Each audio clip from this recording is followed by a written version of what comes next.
Échec et mat pour le Makhzen. Les manœuvres fomentées contre le président de la République arabe sahraoui démocratique, accusé de crimes de guerre, n'ont pas abouti. Le retour aujourd'hui à Alger de Brahim Ghali est de fait un véritable camouflet pour le Maroc. Le président sahraoui a pour rappel été évacué en Espagne le 18 avril dernier pour y être soigné du Covid-19. Son séjour a fortement déplu au Makhzen et a littéralement provoqué une crise majeure entre Madrid et Rabat. En effet, le Maroc, en représailles, a laissé un libre accès depuis ses frontières avec Ceuta à pas moins de 10 000 migrants clandestins qui ont pris d'assaut l'enclave espagnole. C'est le dérapage de trop pour les hautes autorités de la péninsule ibérique. Il est inadmissible que les frontières soient ouvertes pour que 10 000 migrants puissent entrer en moins de 48 heures dans une ville espagnole. Devant l'acharnement du Maroc à faire inculper le président Ghali, ce dernier s'est volontairement prêté aux questions d'un juge espagnol. Et là encore, le Maroc essuie un deuxième camouflet. La Haute Cour d'Espagne a annoncé hier qu'il n'y avait pas lieu d'engager des poursuites contre le leader du Front Polisario, le dossier d'accusation n'étant pas étayé de preuves tangibles. Les accusations sont totalement fausses. Le juge espagnol a entendu M. Ghali et n'a adopté aucune mesure coercitive à son encontre, comme la confiscation de ses papiers ou sa détention provisoire. C'est un véritable échec de la propagande marocaine. Le coup de grâce pour le royaume marocain, c'est sûrement ce désengagement de l'armée espagnole des manœuvres militaires African Lion prévues cette année. Le journal El País révèle que les autorités espagnoles refusent de prendre part à ces exercices en raison de leur déroulement en partie sur les territoires sahraouis occupés. L'armée américaine emboîte le pas à son homologue espagnol en démentant hier les déclarations du chef du gouvernement marocain, Saad Eddine El-Othmani, prétendant que l'exercice militaire américano-marocain African Lion 2021 aura lieu en partie dans le désert du Sahara occidental occupé. Washington a confirmé que les exercices prévus du 7 au 18 juin prochain se dérouleront à travers le Maroc dans les frontières internationalement reconnues du royaume, excluant les territoires sahraouis occupés. En langage diplomatique, cela s'appelle un désaveu international dont le Makhzen s'en souviendra. Pour en parler, je reçois ce soir sur ce plateau Brahim Zitouni. Vous êtes analyste politique. Merci d'avoir accepté notre invitation. C'est moi. Et je reçois également à travers un appel téléphonique depuis Santiago en Espagne, Monsieur Carlos Ruiz Miguel, professeur de droit constitutionnel à l'Université Saint-Jacques de Compostelle. Bonsoir à vous, professeur Carlos Ruiz. Bonsoir, merci pour... Alors, je commence avec vous, professeur. Les relations entre le Maroc et l'Espagne connaissent de fortes tensions en ce moment. Comment jugez-vous l'attitude de la position de l'Espagne face aux pressions et même au chantage du Makhzen suite au séjour médical du président Brahim Ghali dans la péninsule ibérique? Moi, je pense qu'il faut se féliciter par la position du gouvernement espagnol. Il y a quelques semaines, la ministre des Affaires étrangères avait dit publiquement que M. Brahim Ghali, le président sahraoui, sortira de l'Espagne de la même façon qu'il est entré. Donc, il est entré avec un avion et un passeport diplomatique algérien, et il est sorti de la même façon. Il est sorti par avion avec le même passeport. Donc, il faut se féliciter que malgré toutes les pressions, le gouvernement espagnol a tenu sa parole. Monsieur Carlos Ruiz, si vous me permettez, il y a cette décision de la haute cour de justice espagnole qui a rejeté cette plainte qui a été donc adressée contre Brahim Ghali, le président sahraoui. Est-ce que c'est une façon pour dire que la justice avait tranché sur cette question et de réhabiliter Brahim Ghali dans sa position, et le fait aussi que l'armée espagnole se désengage de cet exercice de l'African Lion au niveau du Maroc? Bien sûr, on avait suivi bien sûr El País, le journal espagnol, qui avait évoqué une raison qui expliquerait que l'armée marocaine que le Maroc avait décidé d'inclure les territoires sahraouis dans cet exercice. Comment jugez-vous également l'attitude espagnole dans ces deux questions? Il faut faire la distinction entre toutes ces actions. D'abord, nous trouvons devant une décision de la justice qui est indépendante en Espagne. Donc, l'ordonnance du juge dit clairement que les accusations n'ont porté pas des preuves crédibles pour ordonner une mesure coercitive aussi forte comme la détention ou la privation du passeport au président sahraoui. Donc, ce qui a dit le juge officiellement, d'ailleurs c'est la même position qui avait dit l'avocat sahraoui, l'avocat du Front Polisario, quelques minutes, quelques heures avant d'être publiée la décision du juge, c'est que l'accusation contre Brahim Ghali, bien sûr, c'est une accusation d'une soi-disant association et d'un soi-disant blogueur, mais tout le monde sait très bien qui est derrière les accusations.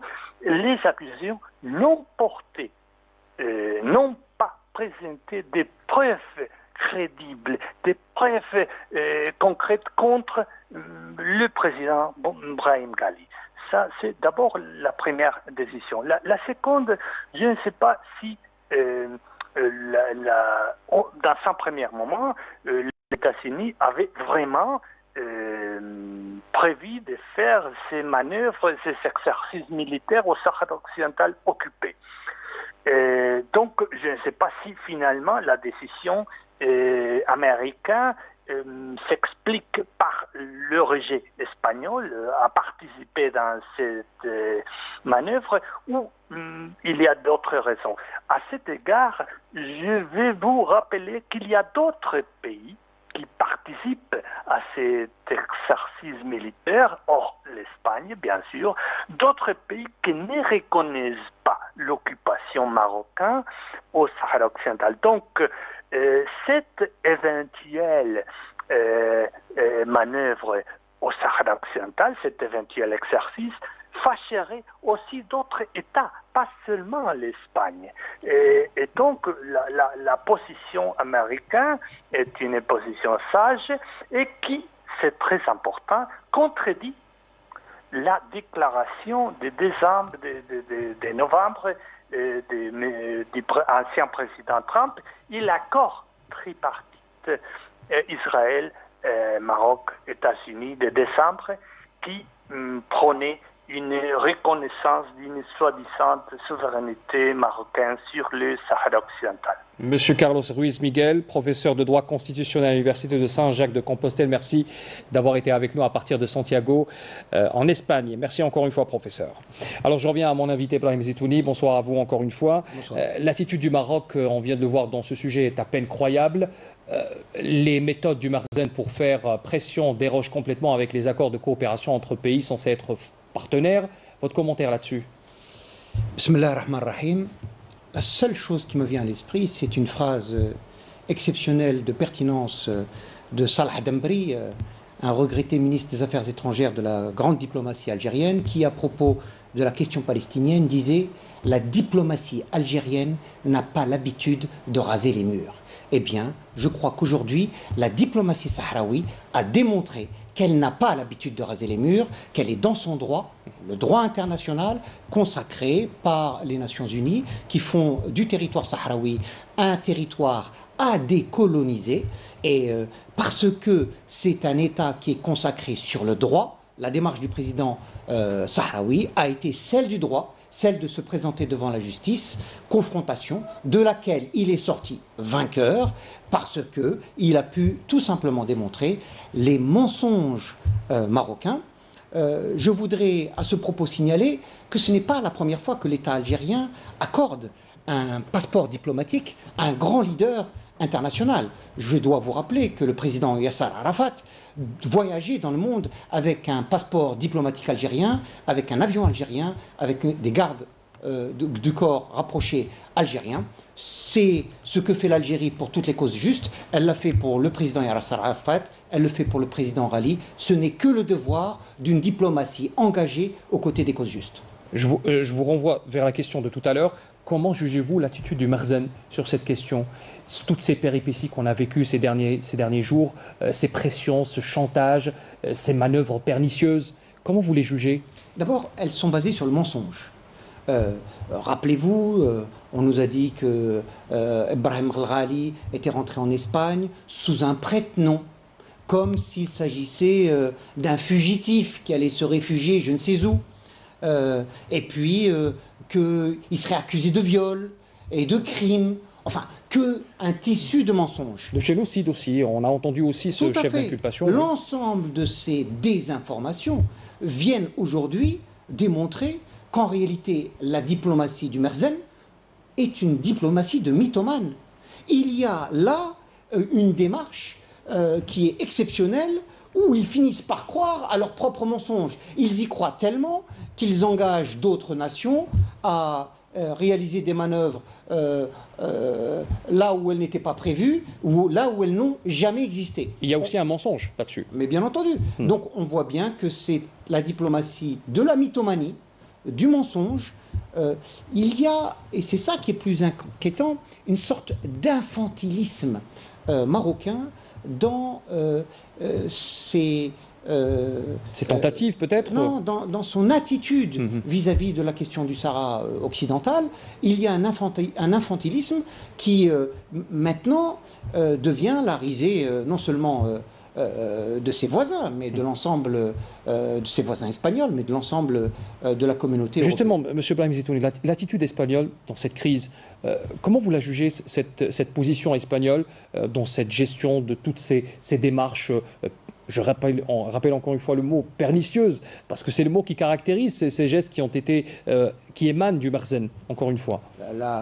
L'attitude espagnole a été digne, elle a été celle d'un État de droit, donnant refuge pour des raisons sanitaires à un président en exercice.